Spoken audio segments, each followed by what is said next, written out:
Bonjour, bienvenue dans cette vidéo où nous allons étudier dans quelques instants les intervalles, mais surtout je vais tenter de vous expliquer ce qu'est un intervalle, à quoi ça sert et à quoi ça sert de les étudier en musique et en particulier en guitare.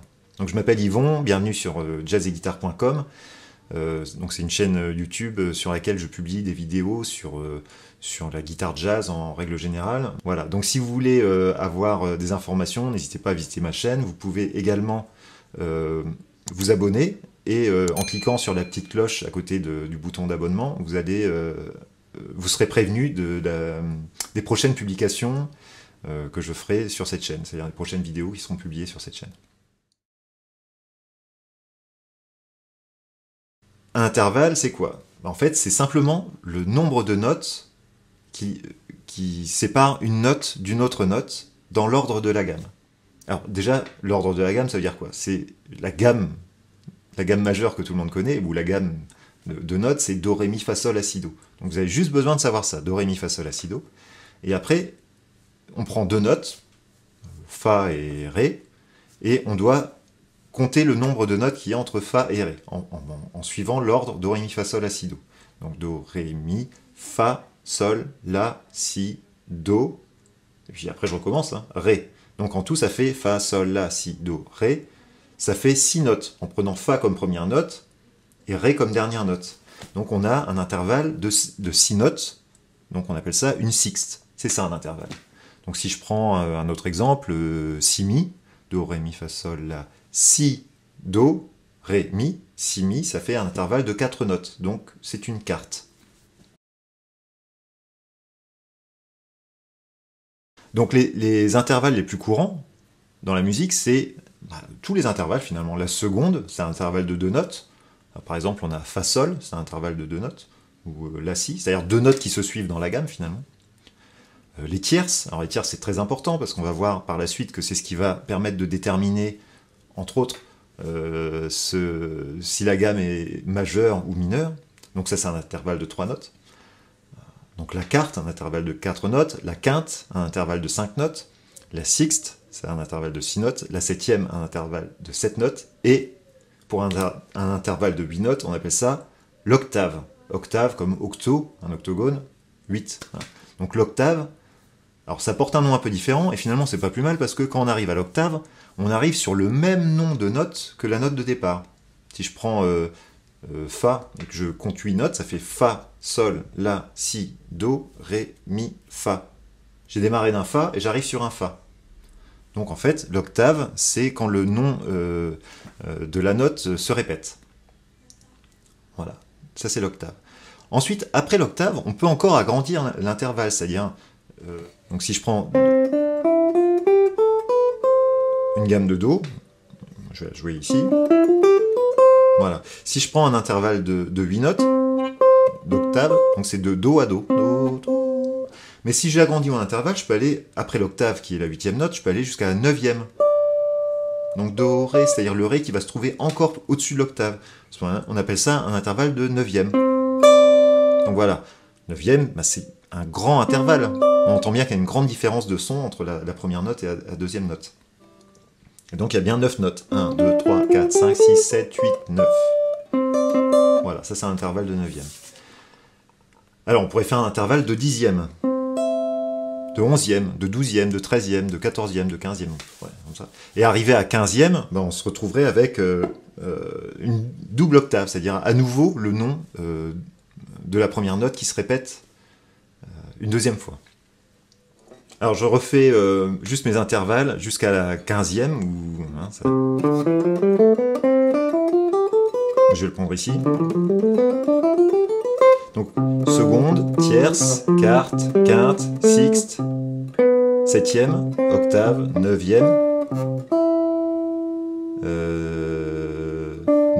dixième, onzième, douzième, treizième, quatorzième et quinzième. Et quinzième, on se retrouve encore avec la double octave. Donc en fait, il y a des intervalles qui ne servent pas.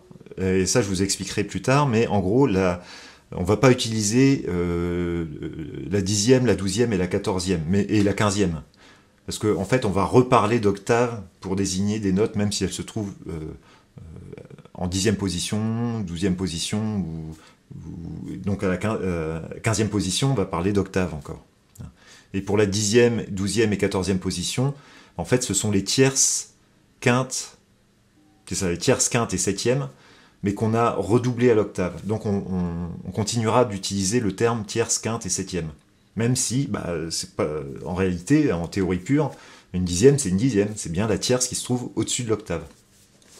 Mais en musique et en jazz en particulier, on n'utilise pas ces termes-là. On va utiliser uniquement, au-dessus de l'octave, 3 intervalles qui sont la 9e, la 11e et la 13e.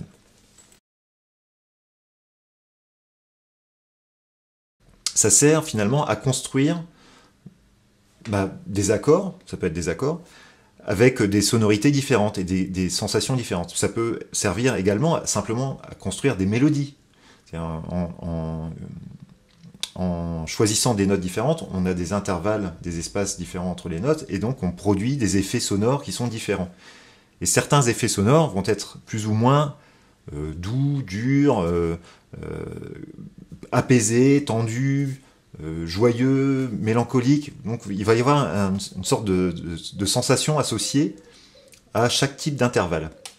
Alors si on prend l'exemple de la quinte ou de l'octave, ce sont des intervalles qui sont très droits et très puissants. Ils donnent une sensation de puissance. D'ailleurs, dans les power chords en accords, ce qu'on appelle les power chords, les accords de puissance, quand on joue en son saturé, c'est exactement ce qu'on utilise, c'est-à-dire la combinaison d'une quinte et de l'octave. Et donc on joue ça, quoi. Voilà.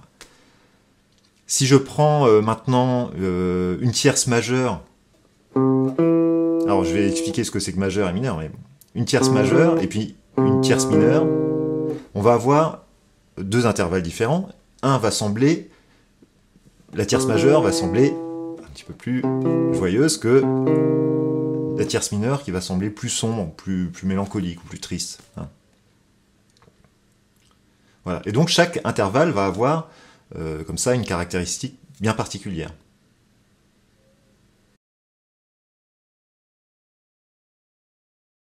Ce qu'il faut savoir, c'est qu'un intervalle, il exprime toujours la même chose, enfin on a toujours la même sensation, quel que soit le point de départ qu'on utilise. C'est-à-dire, si je fais une quinte, on a cette sensation de stabilité ou de puissance qu'on va retrouver même si je démarre de cette note-là, qui n'a rien à voir. Si je produis une quinte en partant d'une autre note, je vais forcément avoir forcément, en tout cas, on va ressentir la même chose. Et à la guitare, le gros avantage qu'on a par rapport aux autres instruments, c'est que physiquement, sur l'instrument, un même intervalle est joué avec le même doigté finalement. C'est-à-dire que là, depuis tout à l'heure, je fais des quintes, c'est toujours, je me déplace finalement, je prends un point de départ avec l'index, et je change de corde, et je me déplace de 2 cases, et ça produit un son de quinte. Donc tout ça, ça fait des quintes. Donc, plutôt que de calculer des noms de notes, c'est-à-dire savoir que la quinte de, je sais pas moi, de si c'est fa dièse, la quinte de sol c'est ré, la quinte de la c'est mi, bon, ouais, au bout d'un moment, il faut les apprendre aussi de cette manière-là, mais c'est compliqué au départ. Alors que si vous savez que vous devez jouer une mélodie ou un intervalle en partant d'une note qui s'appelle sol, et vous devez faire une quinte. Vous devez entendre le son de la quinte, la musique de la quinte. En fait, il suffit de jouer l'intervalle que vous connaissez, que vous avez repéré physiquement sur le manche. Donc c'est pour ça qu'à la guitare, c'est très très important de raisonner en intervalle. Parce que c'est un instrument qui s'y prête vraiment beaucoup. On n'a pas cet avantage sur un clavier de piano, parce que les doigtés sont différents, ou sur un instrument comme le saxophone ou la trompette. La trompette c'est encore différent, mais en tout cas, on va avoir vraiment un gros avantage par rapport à d'autres instruments à raisonner en intervalle. C'est-à-dire qu'on va gagner du temps. On va moins avoir besoin de connaître le nom de chaque intervalle. Parce que si je compare, en restant sur les quintes, c'est ce que j'ai dit tout à l'heure, toutes les quintes possibles, en partant d'un do, c'est do, sol, en partant d'un ré, c'est ré, la, mi, si, etc. Donc il faut apprendre finalement, il faudrait apprendre tous les noms de notes, et viser un nom de note, puis un autre nom de note. En fait, c'est pas très pratique. Il faut bien savoir qu'il y a un demi-ton, donc déjà une case sur l'instrument c'est un demi-ton, ça c'est la première chose à savoir, et ensuite, entre deux notes qui se suivent dans une gamme, on va avoir de temps en temps un ton, et à d'autres moments un demi-ton. Et donc ça c'est quelque chose à connaître par cœur, en tout cas pour la gamme de Do, c'est-à-dire Do, Ré, Mi, Fa, Sol, La, Si, Do, entre chaque note de cette gamme, on va avoir un ton, à deux exceptions près, qui sont Mi, Fa et Si, Do. Alors, en fait, c'est très simple à retenir, c'est après les notes qui se terminent par la lettre I. Donc Mi, Fa, Si, Do. Donc ça, c'est les demi-tons, Mi, Fa, Si, Do. Pour le reste, les notes conjointes, ce sont des notes séparées d'un ton. Donc on peut, de cette manière-là, construire une gamme de Do sur le manche. Si je pars du Do ici, je peux faire Do, Ré, un ton, Ré, Mi, un ton, Mi, Fa, un demi-ton, Fa, Sol, un ton, Sol, La, un ton, La, Si, un ton, et Si, Do, un demi-ton. Et on reconnaît bien le son de la gamme majeure, qu'on a tous déjà chanté au moins une fois. Alors, comment on peut classer les intervalles? En fait, chaque intervalle va avoir une caractéristique particulière. Vous avez déjà entendu parler de majeur, de mineur. Voilà. Ça, c'est déjà ce qui fait la différence entre deux types de tierces. Si je prends la tierce Fa, La, Fa, Sol, La, donc Fa, Sol, La, si je le fais sur la même corde, on voit bien qu'entre Fa et Sol, on a un ton, Sol, La, on a un ton, donc c'est un intervalle qui est composé de deux tons. Si maintenant je le compare avec l'intervalle La-Do, par exemple, donc je vais partir du La, et je fais La, Si, Do, parce qu'on a un demi-ton entre Si et Do, l'intervalle est plus petit. Donc on va avoir non pas deux tons comme tout à l'heure, entre Fa et La, mais un ton plus un demi-ton. Donc il y a des différences entre une tierce majeure et une tierce mineure. Une tierce majeure, ça va être deux tons, une tierce mineure, ça va être un ton et demi. Mais dans tous les cas, une tierce, ça sera toujours un intervalle de trois notes. Donc pour déterminer un intervalle, il faut connaître le nombre de notes. Ça, c'est l'appellation seconde, tierce, quarte, quinte, qui va découler du nombre de notes qu'on aura compté. Et après, on va devoir donner une sorte de qualificatif à cet intervalle. Donc il sera soit majeur, soit mineur. Et on a une troisième possibilité, enfin on va même en voir d'autres, mais en gros on va avoir le majeur, le mineur, mais pour certains intervalles, on ne peut pas avoir un intervalle majeur. Quand je parle de l'octave, par exemple, Do, je ne peux pas avoir une octave qui est plus joyeuse ou plus terne, entre guillemets, qu'une autre. Une octave, c'est une octave.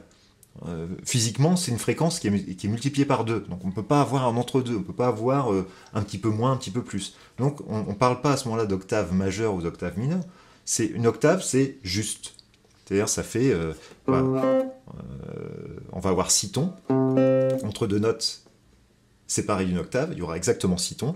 1, 2, 3, 4, 5, 6. Donc si je fais mon Do ici et mon Do là, j'ai bien 6 tons.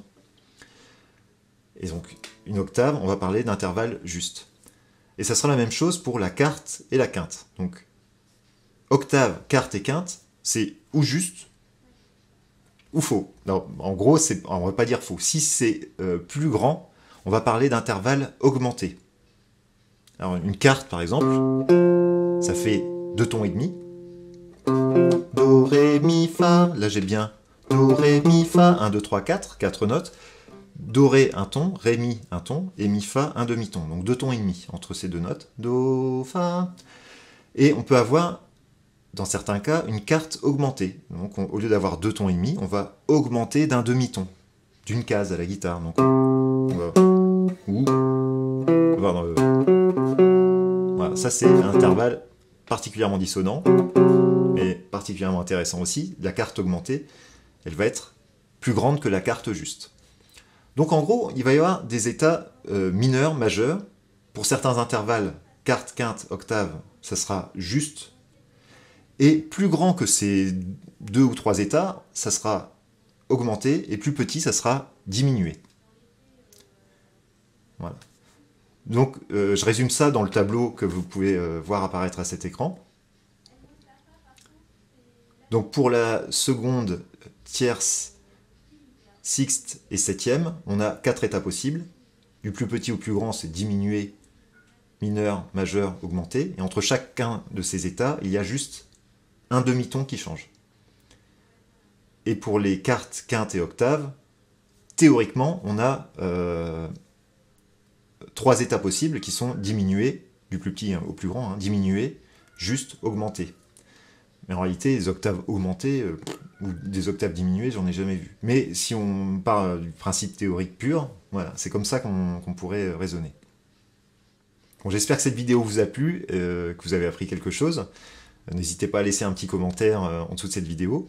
Vous pouvez également télécharger mon kit d'outils de la guitare jazz, que je mets également en lien sous cette vidéo. C'est un kit qui comprend plein d'informations et qui est totalement gratuit. Vous avez juste à entrer votre adresse mail et valider votre inscription et vous allez recevoir le kit d'outils de la guitare jazz, qui est un petit e-book, enfin un petit e-book, il y a déjà beaucoup d'informations, il y a pas loin d'une 40aine de pages dedans. Et je vous donne rendez-vous dans une prochaine vidéo où je parlerai des gammes dans la musique, dans musique tonale, dans les musiques actuelles et en jazz, donc les gammes majeures, les gammes mineures, et je vous expliquerai un petit peu les différences entre ces gammes. Voilà, à bientôt.